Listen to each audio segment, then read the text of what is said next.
All right, everyone. Today we have Brian Jackson from Kinsta.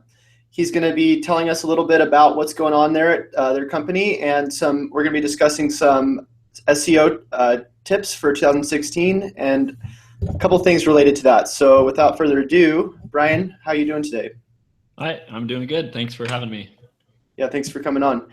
So yeah, I think the audience first would probably like to know kind of a little bit about Kinsta, what you guys do there, what your position is, and kind of some of the cool things you guys are doing right now.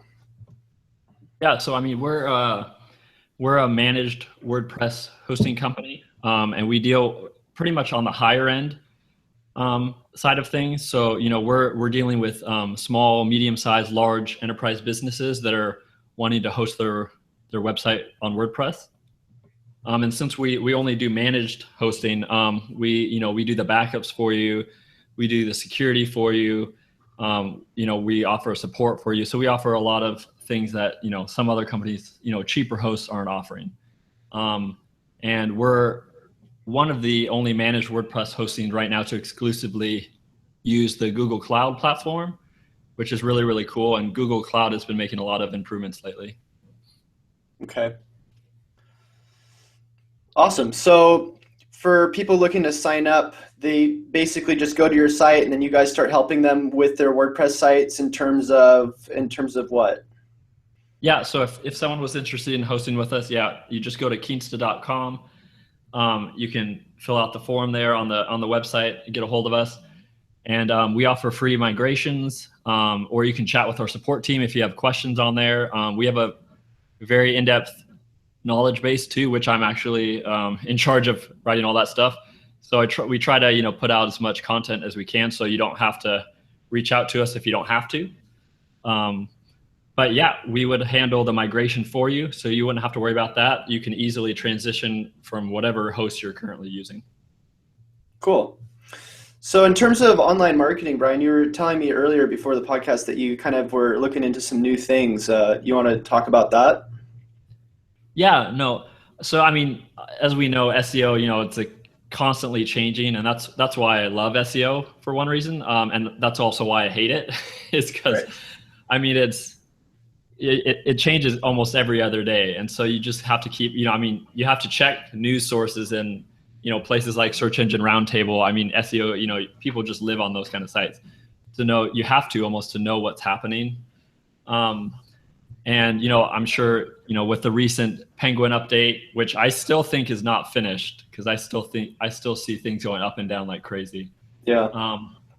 But one thing I wanted to talk about was I see a lot of bigger names in the space and even bloggers saying that keyword research, is dead. And I see the reverse of that happening actually still. So it might be, might be a controversial topic, whereas because Google really wants you to focus more on the topic and writing for the user, but I think people need to remember that Google is actually still a bot. It's still a script that looks at your content, Right. And until that changes, keywords are always going to matter, and so I see that at Kinsta because we do a lot of keyword research for our stuff. We write for the user, of course, and try to provide as best content as we possibly can. But we always do keyword research for every single article we push out. And I do that for my own websites as well. There's actually a smaller, I run a gluten-free blog, which is kind of on the side. Nice. Kind of a side project. I actually have ulcerative colitis, and it's similar to, if you probably heard of celiac disease, but I can't eat gluten basically. Mm-hmm. So I live gluten-free. And I started a site last year around that topic just to help people. And I know it pretty well because I live it every day. But focusing on keyword research, building the site out, we actually hit the goal I was wanting to hit. And we're now at 100,000 visitors every 30 days. And wow. we hit that in under a year. So, and that was building it out just a couple hours here and there every other night or so. So it wasn't a lot of time, but it was very keyword based oriented, I guess you could say. And so going from 0 to 100,000, and it's 100% organic traffic. So That's awesome, Brian. Yeah, I'm actually all for the paleo diet, so no gluten for me either. So I'm a big supporter of that. okay, cool. It's funny though when you say you hear people talk about don't do keyword research. It just makes me laugh because it's like it sounds to me like people who say that stuff. It's almost like they don't want people to do well. Yeah, no, I almost think they tell you that, but they're really doing it in the background Right, anyways. right. Yeah. The article that they're trying to rank is like all done with keyword research. So my opinion on that is like, look, if you're doing keyword research, it gives you the ability to one, see your audience and probably the traffic that you're going to be getting for that audience. The other thing that it does is when you go and look for those keywords on Google or whatever search engine you're going for, you're going to see some content, ranking, right? But just because it's ranking doesn't mean it's the best quality content out there, right? So, there might be really strong SEO signals, but one of the things that I've been seeing lately is everybody's been doing the skyscraper technique, which is basically creating content that somebody else has kind of already done, but then adding like 50 stories to it or 50 new tips or 50 new ideas, whatever. And actually, if you look up the skyscraper technique on YouTube right now, I have like the second video on how to do it. We've been doing it for our clients right now. It's working really well. But yeah, I mean, all of that's keyword research. You're not going to know what to rank for without keyword research. And it sounds ridiculous to me that you would just go and, create a blog article and then just hope that people are going to be searching for that title, right? You want to see what people are typing in. So anybody who says that, I just start laughing. Yep. No, I am totally with you on that. And some of those too, I think people need to be aware of that. Bigger names in the space, I almost think they don't do the day-to-day work anymore, the grind, I guess you could say, and they have people doing it for them. And so they might think that, but really the person working under them is still doing the keyword research. Right. And I think the mentality comes down to, okay, we already have a site that's ranking for like all these different keywords and we're already in the news feed or whatever. So if we just create a new article, we're already going to get a ton of traffic. So why are we even? And so I think maybe it makes sense to certain people not to have to do too much keyword research, but even then, it's still important. Yeah. But for like people who are new in the industry and they have a lot to say, keyword research is kind of like the most important part of doing SEO, in my opinion, because you have to really create substantial content and really create a good marketing campaign for what you're trying to rank for when you're brand new, because chances are you're not going to be able to rank for those general keywords. You're going to want to rank for those long tail keywords. And I mean that's pretty much it. And touching on that too, for the gluten-free site, I use it as an example. I urge people don't quit too soon, because I can tell you, if you look at the graph from my analytics, the first 6 months of working on the site, there was very little movement at all. But at that 6 month mark, it blew up and it's been skyrocketing ever since. So I urge people with SEO, like, just keep at it. Don't stop before 6 months, because you might not see that much stuff happen. Can I ask you a question about that 6 month mark? I want to get your opinion on. Do you think that from the content that you were producing, and I'd also like to know how much content you were producing, like daily or weekly. Do you feel like it was easier to rank articles after the 6 month mark, or do you think it's been about the same the whole time? It's definitely, so once I got the site to that point and it started, snowballing, I guess you could say, a little bit, it is easier to rank later on. Now, obviously other things play into that, because at that mark, I have higher domain authority now, because it's been sitting there building links and stuff. So other things play into that. But yeah, I would say it's a lot easier to rank now on that than it was at the very beginning. So there's definitely other things that play into that time equation. Right. And I can imagine you're probably ranking for some national or international based keywords, right? Yeah, and actually it's funny you bring that up, because at Kinsta, we're actually launching a Spanish version of our website. Wow. And I'm actually going to be launching a Spanish version of the gluten-free site as well. So I've actually been doing a lot of research into the multi-language stuff at the moment. You got to do those hreflang tags and whatnot, right? Correct. Yeah. And there's different ways, you could do a subdomain, you could do a subdirectory. There's different ways to go about it. But definitely, I think actually some people don't like him. I think he has some good stuff. He doesn't write all this stuff anymore, but Neil Patel, I'm sure everyone knows who he is. Mm-hmm. Some of his stuff is really good. And he showed an article about how I think he increased search engine traffic by 40% by translating it into all these other languages. Yeah. And it was a really good article because I definitely believe that can happen if there's search volume that exists out there for your content. Oh, definitely. I mean, and that could even be a strategy alone, just getting clients and then trying to get their websites on different languages.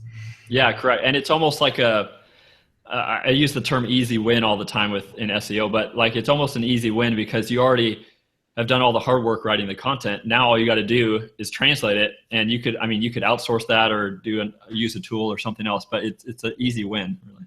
Right. So how much of this time that you're doing SEO do you try to spend sending social signals or doing link building, or do you not even focus on those sort of things? Link building is very important, and if I had to break up my time, let me just put it in percentages. Maybe that'll help you.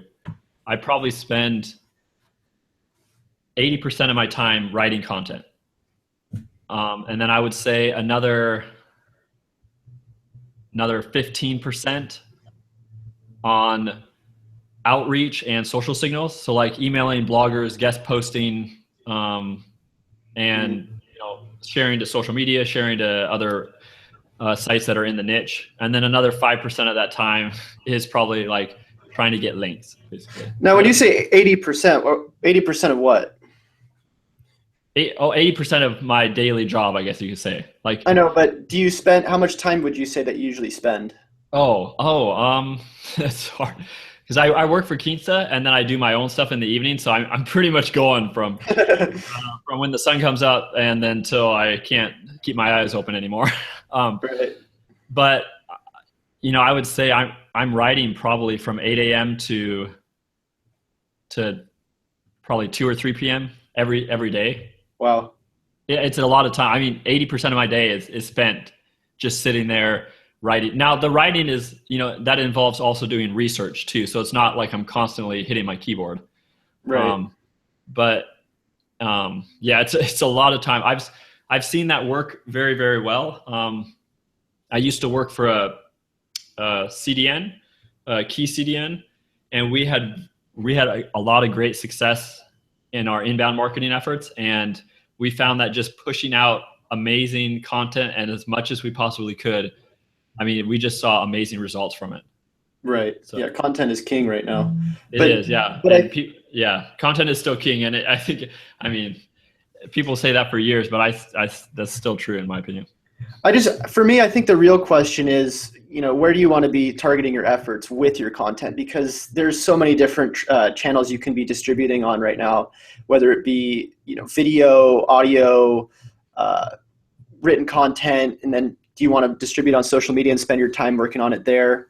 So I guess my question would be like, what seems to be working for you guys in terms of like the length of content that you guys have been going for and then how you've been distributing it? Yeah, so I think like if I write a post, we'll end up publishing it the next morning and we'll spend that maybe first 1 or 2 hours actually sharing it around. So I think I found this with all the stuff I write, that if you share around the 8 a.m. to 9 a.m. mark on social, that seems to do the best. Now I also share things frequently throughout the day. So I think there's certain pockets you can definitely hit throughout the day. But usually my, I guess plan is, you write the content, post it early in that next morning and spend 1 or 2 hours kind of distributing it around so people can actually see it. Right. And I would say, what was the first part of your question on that? I think the first part was how much content do you see working for you guys? Like, is it in terms of like your general to more long tail articles? Long tail you can get away with writing less, where the more general keywords you usually want to write for more. So is there a certain technique you have behind that? So yeah, so I could tell you my strategy for that based on Kinsta versus the gluten site when I first started it. So maybe help people. There's two different strategies I think you got to do. When you're first starting a brand new website, I think you should focus on lower to medium keyword volume keywords that have less competition, because if you go for those big keywords right off the bat, it's going to take you forever and you're going to quit. Like you're not Right. going to stick with it. So with the gluten site, I found little niches in the gluten-free space. I know that area really well, and I have the technical expertise. So it gave me kind of an edge up because I was competing against a bunch of other like mom bloggers and stuff that don't know, SEO or anything. So if I write an article, I pretty much assume, I can beat that mom that just wrote that same thing basically. Right. But yeah, I would pick out very strategic keywords that, maybe they have like 300 to 400 searches a month. I've even gone down to 50 searches a month. Like, I know it sounds crazy small, but if you can rank number one on Google for the 50 searches a month, it starts to add up after a while. Mm-hmm. Now at Kinsta, we do a little different strategy because we have higher domain authority. So once you're going and have kind of momentum going, I would start targeting bigger keywords. And so, right now, I tend to target, keywords that have, between, 4,000 to upwards to 10,000 searches a month, that kind of volume. Right. But it takes a lot more content too. So like I published last week, I did the ultimate guide on WordPress security, and it's over 6,000 words. So, and everything we write is evergreen. We try almost everything. Mm-hmm. And so I'll be constantly updating that. And so I can see, that article will probably end eventually being over 10,000 words by the end of this year. So a big thing I found that works really well is to go back and keep adding to articles, because Google's not stupid, and they will see that update date refresh. And it actually shows in Google the update date as well. And so Google will re-crawl your content, see that it's fresh again. And I've seen things re-rank better after time like that. So yeah, Backlinko. I don't know if you've heard of this guy. His name's Brian Dean. Yeah, I'm a big fan of his. Dude, that guy is insane at SEO. He's my SEO hero. He has this technique he calls the content relaunch, and what he talks about is basically what you said. And what he recommends is that you take content that's ranking like 7th to 9th position or even higher, that has, a search rate, and you basically relaunch it as if it's new content by adding something new to it, a new aspect or a new twist, that sort of thing. And he found, like, through these case studies that he has, and it's all outlined in these case studies, that you get a huge ranking increase because Google likes to see, and especially in certain industries, that your content is fresh and relevant, because people like to see that, especially in the SEO industry or anything under the online marketing industry. Correct. Yeah. And even for, this is not much as far as SEO, but more for user friendliness. I always, on all the sites, we do this on Kinsta too. We change it to, we change the post date to updated date instead.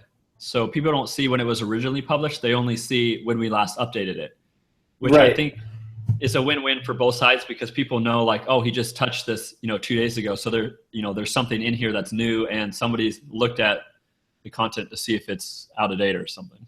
Yeah. Yep. That is exactly how you do it. And then if you go to, if you're resharing your content, then that goes hand in hand with that too, because you don't want to share something and it says, published 2 years ago. Right. Yeah. Okay. Anything else you want to talk about? I think one thing that a lot of people don't know, because I keep talking to people and they look at me like I'm crazy, and I guess they don't read SEO blogs or something. I don't know how they didn't know about this, but Google Keyword Planner removed their close variant keywords a while back. It was like 2 months ago. Mm-hmm. And so, I wrote a post about this and used an example of the term CDN. So in Keyword Planner now, if you put in the keyword CDN, Content Delivery Network, and Content Distribution Network, which are all technically the same thing, but they're very different keywords, it'll show you, 27,000 search volume a month. Right. Now, I can tell you from working in that industry and writing around CDN keywords for over a year that those rank very differently for Google. Right. And if you look at the actual search volume, I actually have my notes here. Where was it? If you look at the actual search volume, the CDN term has 24,000. Content Delivery Network has 2,400. And Content Distribution Network only has 390. So if you go by Keyword Planner, you could hurt yourself thinking, oh, I can write for this, and it'll be a huge, big keyword, when in reality it might not be. Well, yeah, and I think what the idea behind that with Google is that, oh, well, we're moving to semantic search, with RankBrain and all these user experience signals. So, if you just write for this certain category, then we're going to be likely to rank you for anything related to that. And I don't know if that's necessarily true. I mean, I think it's going in that direction, but I still think having that exact title tag and meta tag, like really replicating what people are looking for, and the search results is going to improve your click-through rates tremendously. So yeah, finding that right variation and then having people be able to actually see that variation, in my opinion, is way more important than, trying to just go for something that's related and hoping that, oh, well, Google's probably going to rank me for something similar, which is why I use a couple of different keyword tools to cross-check. And one of them that's really cool right now is this tool called kwfinder.com. Yep, I've been with them since the beta. Nice. Yeah, they are awesome, dude. Yeah, and he finally added, so I reached out to him when Google first announced this removal of free data, which I'm angry about. They always they give us data and then they just take it away. Right. But their KW Finder pulled the data from Keyword Planner, so they all of a sudden, my favorite keyword tool had the exact same problem. Right. And so I was worried because I use that, it never closes in my browser. I always have that tool up. And so I reached out to Peter, the guy that runs that. I mean, he's a great guy, amazing tool. And he finally just recently added a fix back in, so that works now again. But SEMrush also is another tool I use for the same. Yeah. SEMrush, KW Finder, keywordtool.io, those are all pretty good tools. Keywordtool.io, though, is essential for YouTube. If you're doing YouTube videos, you want to do keyword research on keywordtool.io. Really? Okay, that's good to know. I've never been that big into YouTube, but that's good to know in the future if I do. Dude, in terms of the online marketing industry right now, there's so much opportunity. I mean, nobody's really utilizing YouTube right now. And I mean, you get so many views and so many engaged people off of YouTube. It should, if you haven't considered it yet, you should really look into it. Okay. Good tip. I'm going to have to do some more research into that. Right on. Okay. Well, I mean, I think that's probably good for the moment. If you'd like to say anything else or let people know where they can find you and find out more about your blogs, it'd be cool. Sure. Yeah. I mean, you can check out the Kinsta blog. That's where I push out the most content. You just go to kinsta.com and you can click on the blog there at the top. And that's mainly focused on WordPress. So if you're big on WordPress, that's definitely a blog you should check out. I pour my heart and soul into that, so should find some useful stuff on there, hopefully. And then I have a digital marketing blog called Workup. It's WOORKUP.com. And on there, I actually blog about a lot of these little SEO tips and things, kind of like what we've been talking about. I even have a post about the Google removing the keyword planner and what to do about it, stuff like that. So if you're doing marketing, social media marketing, anything like that, you might want to check out that blog. And then you can find me. I pretty much live on Twitter at Brian Lee Jackson, BRIAN. Awesome. And what about the gluten-free? On the gluten-free blog, you can check out, it's nogluten.io. Awesome. Still couldn't get the .com. The guy's sitting on it. I'm at the point where it doesn't even matter anymore. So. Right. Yeah. Those top level domains don't really matter anymore. You can pretty much get away with anything. They don't. Yeah, I offered them some money for, I would love a .com, just for brandability. A Right. .com just looks better, but for as far as Google goes, I've seen no difference. I run a lot of .io sites, and I've seen no difference as far as Google goes. So. Yeah. Cool, Brian. Well, thanks for coming on, and it was a good talk. Thanks. Yeah, thanks for having me.